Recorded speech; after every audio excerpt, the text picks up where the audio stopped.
Oi, Karen, deu? Acho que agora deu. Deu. Tudo bom? Tudo bem? Tá me vendo bem? Tá ouvindo direitinho? Tô te vendo e tô te ouvindo. Tá tudo bem aí? Então, tudo bem, né? Meio a pandemia, rodízio e tudo mais, mas tudo bem. Tudo bem, né? Tudo certo. Mano, eu te chamei porque eu sei que você tá acompanhando essa coisa desse rodízio absurdo aqui em São Paulo. Eu Pois sei que é. eu sei que você entende bastante das leis e das coisas, então eu queria te perguntar, que você explicasse, é constitucional isso? Como que é possível um decreto do prefeito e ninguém poder fazer nada? Como são as ações na Pois justiça? é. Como funciona isso? Tá. Então, assim, um breve resumo do aspecto constitucional desse rodízio, né?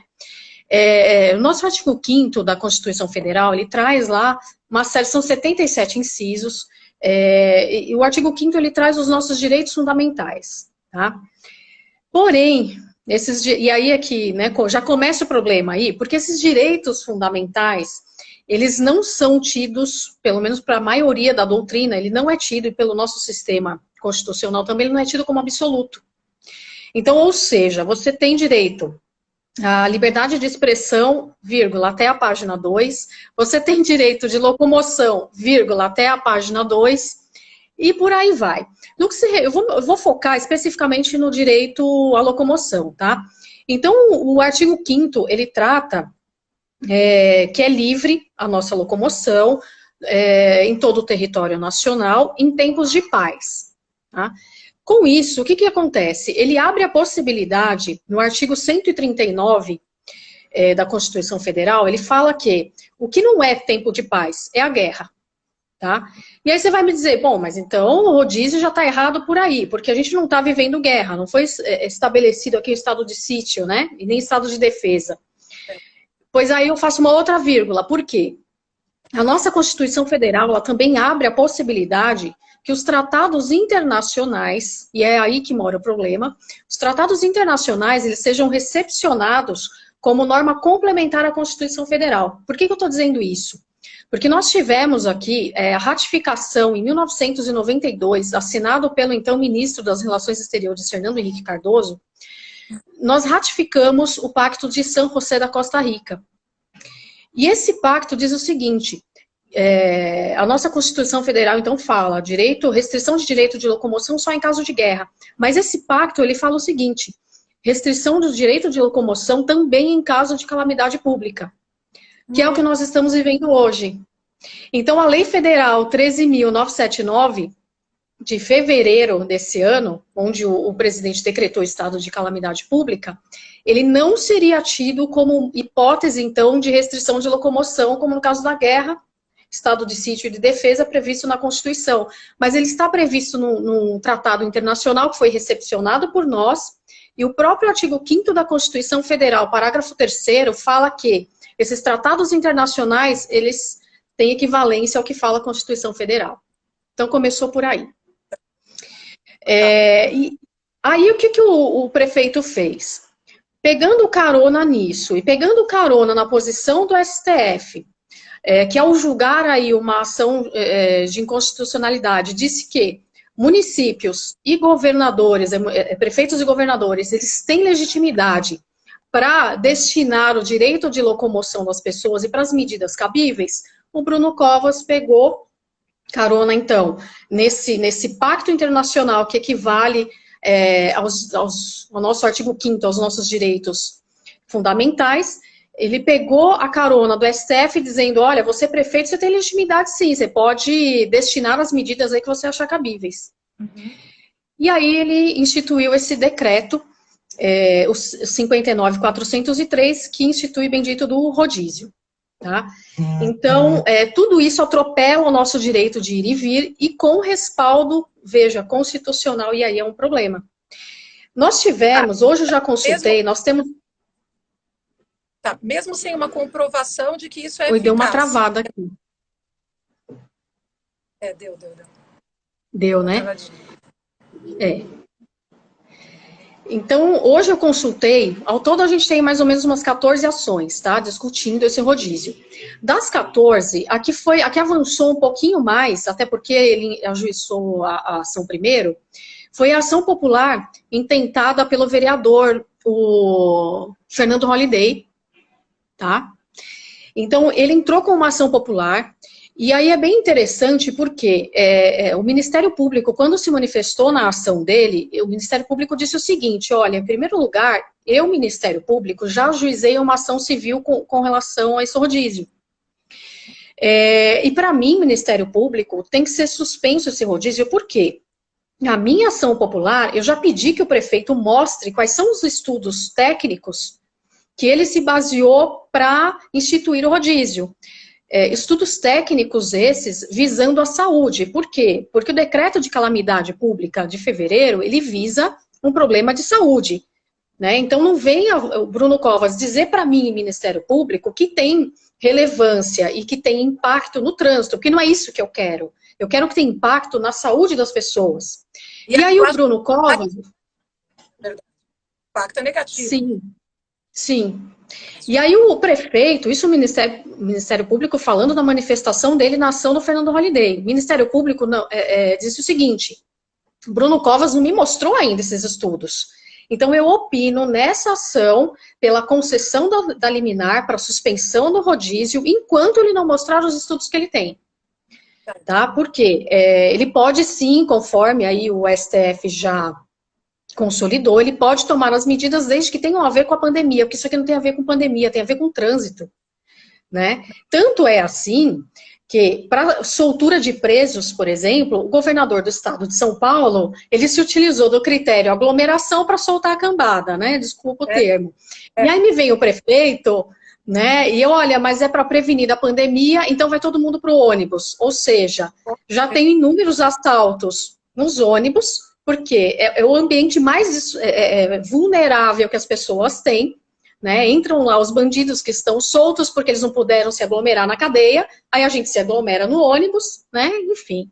Além então ser maior também no ônibus, no metrô e no trem lotado, obviamente, porque as pessoas... Exatamente. É o seguinte, eu opino... E de novo deu pela concessão da liminar, porque o Bruno Covas não mostrou a motivação, tá?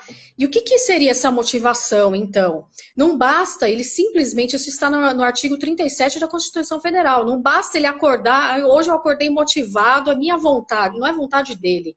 Motivação tem a ver com o motivo real para você instituir essa medida.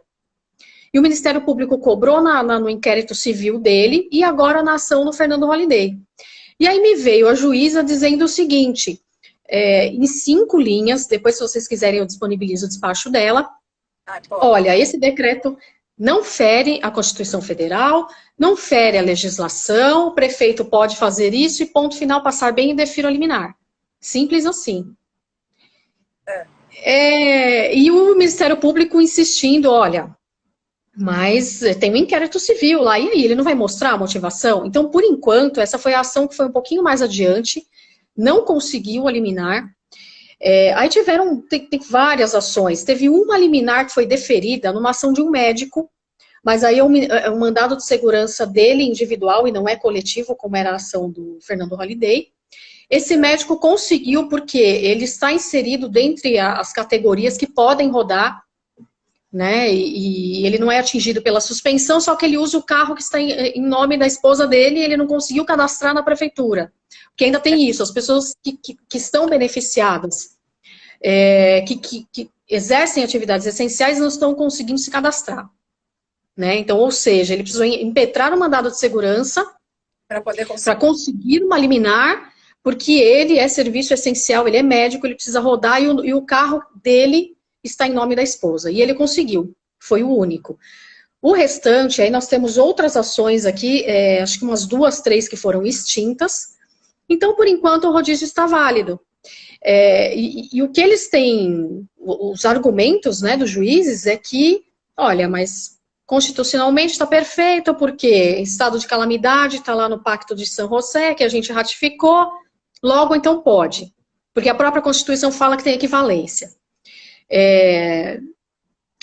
Com relação à motivação, também não é um grande problema, porque o STF deu carta branca, bem dizer assim, para os prefeitos e governadores restringirem aí a circulação, né? Então, eu espero que tenha algum juiz, ou quando isso subir para o Tribunal de Justiça, alguém de bom senso que pense a mesma coisa que o membro do Ministério Público, para dizer, tá, gente, mas e o estudo? A motivação que eu quero não é ele simplesmente ter a vontade de instituir isso, porque o STF está dizendo que ele pode. A motivação vai além disso. Ele precisa mostrar tecnicamente que isso é necessário. Se ele não mostrar, mas infelizmente só o Ministério Público que pensou assim, e a gente, né? Os juízes, por enquanto, ninguém pensou assim ainda. Então, enquanto isso, mantém o rodízio, está cheio de CET aí para multar, pessoal se esmagando no ônibus e no metrô que precisa trabalhar. Exatamente. Vai nisso, é isso. E a gente aqui no meio do caminho, né? É complicado porque, assim, do ponto de vista legal, né, técnico, constitucional, eles têm esses vieses aí que eu expliquei, para instituir a restrição da locomoção em época de calamidade pública. Isso nem está na Constituição Federal, veja, mas num tratado internacional que a gente ratificou e que a Constituição dá o mesmo pé. Então, quero crer que algum juiz vai falar, não, mas espera aí, o Ministério Público tem razão, e a motivação técnica, e os laudos para isso? Né? Ele não pode simplesmente o prefeito acordar e hoje eu quero. Se aumentar o número de contaminação, que provavelmente é o que vai acontecer. E aí não pode se dizer, tá vendo? Aí, é mais uma prova que é óbvio, né? Que não funciona, que não adianta. E mesmo assim... Então, inclusive, esse parecer do Ministério Público, ele vai além, ele chega nesse ponto. Fala, tanto não tem, né, não tem estudo, quanto o prefeito não tem nem condição de mostrar que isso não vai, por outro lado, prejudicar a pandemia. Porque o que a gente quer, o que a gente busca... É preservar a saúde das pessoas, né?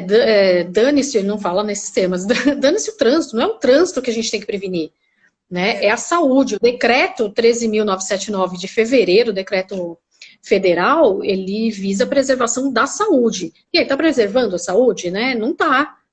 Muito pelo contrário, vai aumentar. Ao carnaval. É anterior, ele foi publicado ele foi promulgado em 6 de fevereiro, e ele foi publicado no Diário Oficial no dia 7 de fevereiro de 2020. Logo depois, o nosso governador chegou a declarar que não é situação para pânico, nem para cancelamento da festa, porque só tem 2 casos no estado, né, então não é para tanto. Agora, veja, você não pode circular, né, o decreto do Bruno Covas é para restringir o número de carros, né, restrição essa, que está cada um lá dentro do seu carro fechadinho, aí ele aglomera dentro do ônibus, depois que a aglomeração no carnaval não gerou nada, então, quer dizer, né, você fica lá numa micareta, atrás de um trio elétrico, um monte de gente, ninguém está sujeito.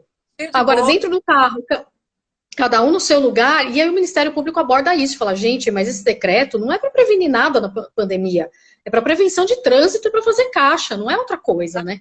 Exatamente. E isso não justifica, não é essa a motivação que eu quero ver, é a motivação de saúde, porque o decreto federal fala que tem que se preservar a saúde, não tem nada de trânsito aqui. E em termos de preservação da saúde, está totalmente errado, totalmente contrário, né? Como eu falei no começo, os presos foram soltos porque não podiam ficar aglomerados. E nós estamos presos dentro do ônibus com a aglomeração.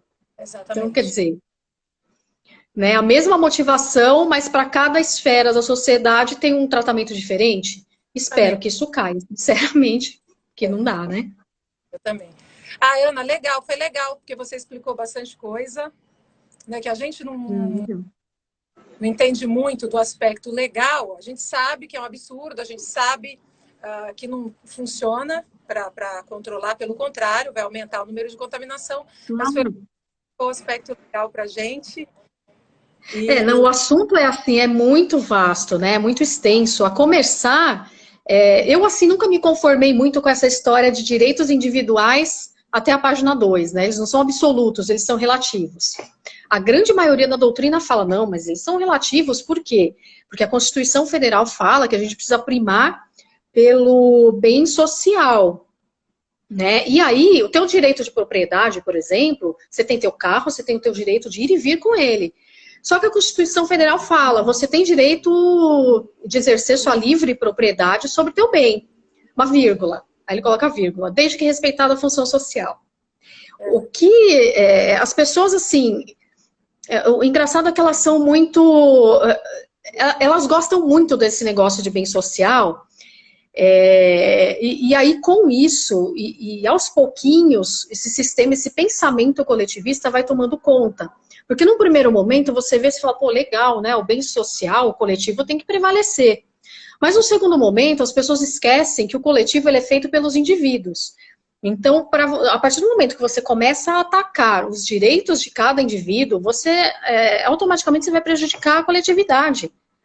A partir do momento que os indivíduos começarem a ficar doentes dentro do ônibus, isso vai afetar a coletividade que o tal rodízio queria proteger. Né? Então, é muito complicado esse negócio de, mas porque o coletivo tem prevalência. Isso, mais ou menos, com base nessa tese de que o coletivo tem prevalência, olha só onde a coisa chega. Que você tem direito de propriedade sobre o seu veículo, ok, desde que você não fira a função social. Foi com base nisso que nas gestões, vamos falar só de São Paulo, nem a nível federal, hein? Nas gestões de Luiz Erundina, Marta Suplicy e Fernando Haddad, nunca se deu tanta força ao movimento MST na história do país. Por quê? Por conta desse negócio. Porque a propriedade tem que seguir o seu fim, ela é sua, mas você tem que ter uma função social, porque senão o MST vai tomar conta. E nisso eles ganharam força. Só com esse pensamento perigoso que os direitos coletivos sobressaem ao indivíduo. Veja como isso é perigoso. Né? Então tem um monte de prédios no centro de São Paulo, que eram ex-hotéis, tomados por conta desse papinho de que o coletivo prevalece. Gente, vai chegar um momento, como eu falei, que o coletivo não pode prevalecer, as pessoas vão começar a ficar individualmente doentes, e aí a coletividade que era para ser protegida já foi, né? Então é perigoso esse negócio de precisamos analisar, direitos individuais, eles não são absolutos, é aí que mora o perigo. E é aí que a gente está entrando num buraco de coletivismo, de populismo, que é perigoso. Eu vejo bem perigoso. Bem perigoso. Vamos ver o que vai dar isso. Com certeza absoluta vai aumentar muito o número, que na minha opinião é o objetivo, né? Porque estão colocando as pessoas nos trens, metrô, e na verdade você que tem seu carro e que poderia estar fazendo alguma coisa, a pessoa que tem a opção do carro, ela não vai poder usar o carro. Ou então ela vai ter que pagar uma multa. E ainda são 4 pontos na carteira. Além da multa, ainda são 4 pontos na carteira. Quer dizer, é para ir mesmo. E aí quem tem que trabalhar? Quem tem que cuidar dos seus idosos? Quem tem que fazer um tratamento? Vai fazer o quê? Aí pega um ônibus, um metrô, ou um táxi, que é menos seguro que o seu carro. Sempre é menos seguro que o seu carro. Não, é muito complicado. Outro dia eu vi uma moça falando que a população, de um modo geral, está refém dos que têm poder e dos que têm condição financeira para ficar eternamente em casa. E é bem isso mesmo. Né? O Bruno Covas anteontem passou mal, ele foi para o Sírio-Libanês e deve ter ido de helicóptero. Então, né, para ele, tanto faz se é a placa dele, se não é a placa dele, enfim. Exatamente. Então é muito complicado isso, né? É muito perigoso essa noção de o coletivismo e não sei o quê, porque justamente por essa visão que as pessoas vão ficar doentes e vai ser um problema para todo mundo, né? Exatamente. Até porque, aí as pessoas falam, mas você tem carro. Até porque, se você tira a pessoa do carro e essa pessoa acaba pegando o ônibus, você também está colocando mais em risco aquela pessoa que não tinha carro e que já usava o ônibus e o metrô. Porque você está colocando mais. Entendeu? Não. Então, é muito complicado, né? E aí também as ações a gente viu em Araraquara, a senhora lá sentada na praça sozinha, que foi escorraçada, né? Aquilo não tem outro nome. Ela foi arrastada, ela foi escorraçada da praça, mas aí agora, enfim, o bem coletivo manda que ela fique, se ela morasse em São Paulo, ensardinhada dentro do ônibus. Quer dizer, qual é a lógica que há nisso tudo, né? Exatamente, não tem lógica. É uma coisa mal feita, sem lógica, e a gente sabe o objetivo, né, Ana? E o pior de tudo é que todo esse direito de ir e vir que a gente tem, constitucional, acaba sendo prejudicado porque outras manobras também constitucionais acabam dizendo que eles podem fazer isso e o que é pior, né, referendado pelo STF. Então eu espero que alguém veja aí o reclame do Ministério Público, dizendo, gente, mas e os estudos técnicos visando a saúde? A pandemia visa a saúde, eu não quero lá saber de trânsito, se vai diminuir, é óbvio que vai diminuir, menos carro na rua, não é isso que eu quero saber. E a circulação do vírus, né? E aí, como é que fica? É isso que me interessa, mas a juíza não pensou assim, infelizmente. Tá bom, Aninha. Então Eu tá vou bom. ficar aqui, gostei de falar com você, Eu esclareceu muito, também. tá bom? E aí a gente Qualquer dúvida, qualquer dúvida, espero ter sido clara, né? Porque o assunto é tão complexo, a gente começa a falar, enfim, dá um livro isso aqui. bastante. Eu vou te chamar outro dia para a gente falar sobre o comércio, Tá. shopping, lojas, Ih, como é que tá tá uma essa, briga. tá bom? Legal. Tá bom. Um Beijo, beijo e um abraço para todo mundo. Outro. tchau. Tchau.